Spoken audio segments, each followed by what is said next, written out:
బందిపోటు దొంగలు ఉంటారు చూసినారా, డెకాయిట్స్. ఇంతకుముందు ఏదో అదేదో ఏం వ్యాలీ అది, చంబల్ వ్యాలీ అని అంటాను, వింటా అంటాం. ఈరోజు నిజంగా దాన్ని మరిపించినారు. బందిపోట్లకు మించి చంద్రబాబు నిన్న పులివెందుల రూరల్ జెడ్పీటీసీ ఓట్లను దౌర్జన్యంగా వేసుకున్నాడు. సాక్షాత్తు పోలీసులు దాన్ని దగ్గరుండి ప్రోత్సహించారు.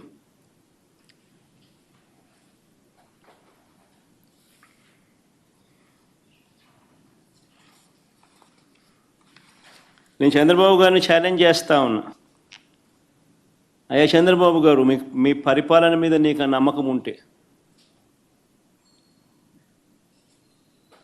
మీరు మంచి చేశారు ప్రజలకు అన్న విశ్వాసం మీలో ఉంటే, ప్రజలు మీకు ఓటు వేస్తారు అన్న నమ్మకం మీకుంటే,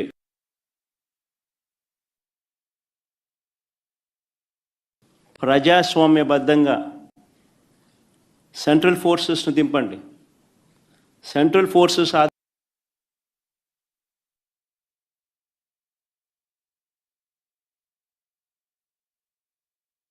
ప్రజాస్వామ్యబద్ధంగా ఎన్నికలు జరిపించండి.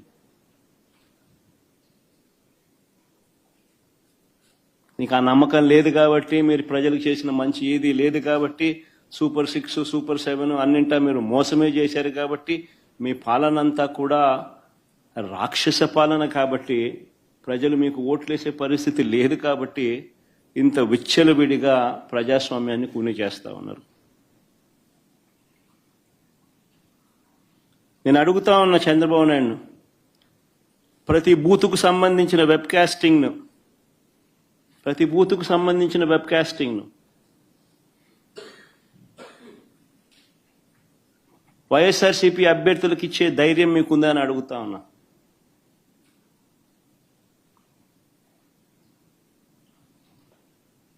పోలింగ్ బూత్ ఆవరణల్లో సీసీ ఫుటేజ్ను ఇచ్చే ధైర్యం మీకుందా అని అడుగుతా ఉన్నా.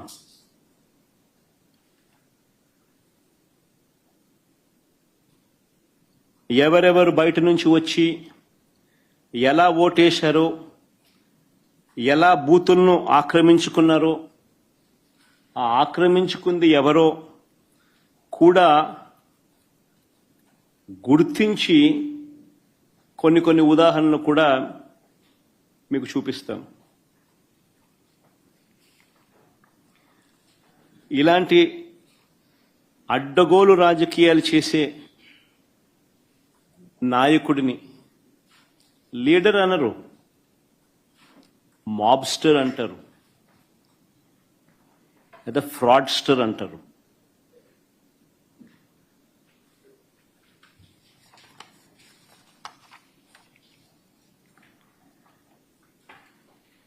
ఉదాహరణ నేను చెప్తాను, ఎంత దారుణంగా ఈ మోసము అనే కార్యక్రమము, అన్యాయం అనే కార్యక్రమము జరుగుతూ వచ్చింది అన్నదానికి నిదర్శనాలు చెప్తా. సాధారణంగా ఎన్నిక ఎప్పుడైనా జరిగినప్పుడు ఏ ఊర్లో సంబంధించిన ఓటర్లు అదే ఊర్లోనే ఓటేస్తారు. ఇది మామూలుగా గతంలో కూడా జరుగుతూ ఉన్న ప్రక్రియనే. గత ఎన్నికల్లో కూడా